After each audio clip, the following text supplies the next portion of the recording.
Israel और फलस्तीन के बीच दशकों से संघर्ष चलता आ रहा है और ताज़ा हिंसा महीनों से जारी तनाव का नतीजा है।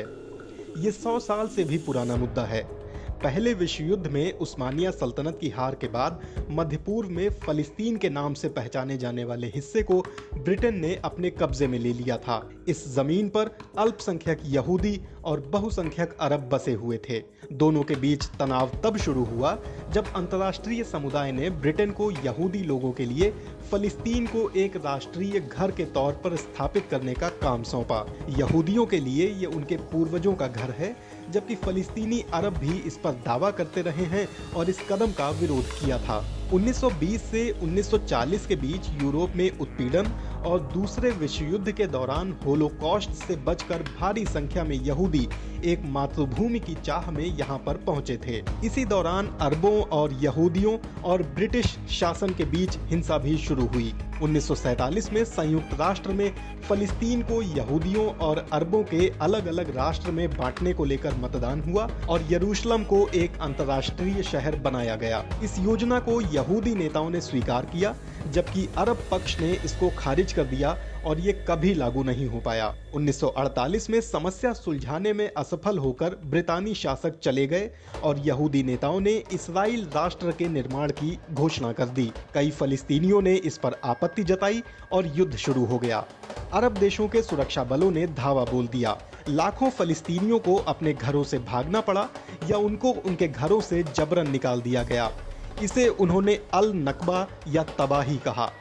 बाद के बरसों में जब संघर्ष विराम लागू हुआ, तब तक इस्राइल ज्यादातर क्षेत्र को अपने नियंत्रण में ले चुका था।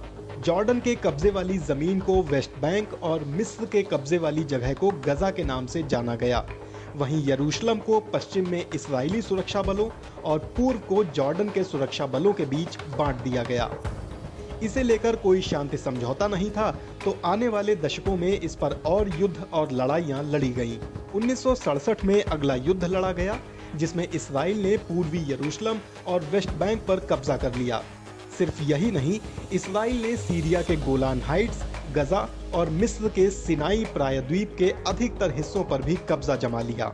ज्यादातर फलस्तीनी शरणार्थी और उनके वंशज गजा और वेस्ट बैंक में रहते हैं और साथ ही साथ जॉर्डन, सीरिया और लेबनान में भी रहते हैं। ना ही उनको और ना ही उनके वंशजों को इस्राइल ने अपने घरों को वापस लौटने की अनुमति दी। इस्राइल कहता है कि इससे उनका देश प्रभावित होगा और यहूदी राष्ट्र के अस्तित्व को खतरा होगा। इस्राइल का अब भी वेस्ट बैंक पर कब्जा है और गजा से वो पीछे हट चुका है। हालांकि संयुक्त राष्ट्र अब भी मानता है कि ये उसके कब्जे वाले क्षेत्र का हिस्सा है। इस्राइल दावा करता है कि पूरा यरूशलेम उसकी राजधानी है, जबकि फलस्तीनी पूर्वी यरूशलेम को भविष्य के फलस्तीनी राष्ट्र की राजधानी मानते हैं। अमेरिका उन चंद देशों में से एक है जो इस पूरे शहर पर इस्राइल के दावे को मानता है। बीते 50 वर्षों में इस्राइल ने इन इलाकों में कई बस्तियां बसा दी हैं, जहां पर 6 लाख से ज्यादा यहूदी रहते हैं। फलस्तीनी कहते हैं कि ये यहूदी बस्तियां अंतर्राष्ट्रीय कानून के अनुसार अवैध हैं और शांति में बाधा हैं, जबकि इस्राइल इस दावे को खारिज करता है। पूर्वी यरूशलेम, गजा और वेस्ट बैंक में इस्राइली और फलस्तीनियों के बीच तनाव चरम पर है। गजा पर इस समय हमास का नियंत्रण है और उसने इस्राइल से कई बार लड़ाई लड़ी है। इस्राइल और मिस्र गजा की सीमा का कड़ाई से नियंत्रण करते हैं ताकि हमास तक हथियार न पहुंचें। गजा और वेस्ट बैंक में रहने वाले फलस्तीनियों का कहना है कि वे इस्राइली कार्रवाइयों और पाबंदियों से पीड़ित हैं। वहीं इस्राइल कहता है कि वो फलस्तीनियों की हिंसा से खुद को बचा रहा है। ऐसे कई मुद्दे हैं जिस पर इस्राइली और फलस्तीनी कभी सहमत ही नहीं हो सकते हैं।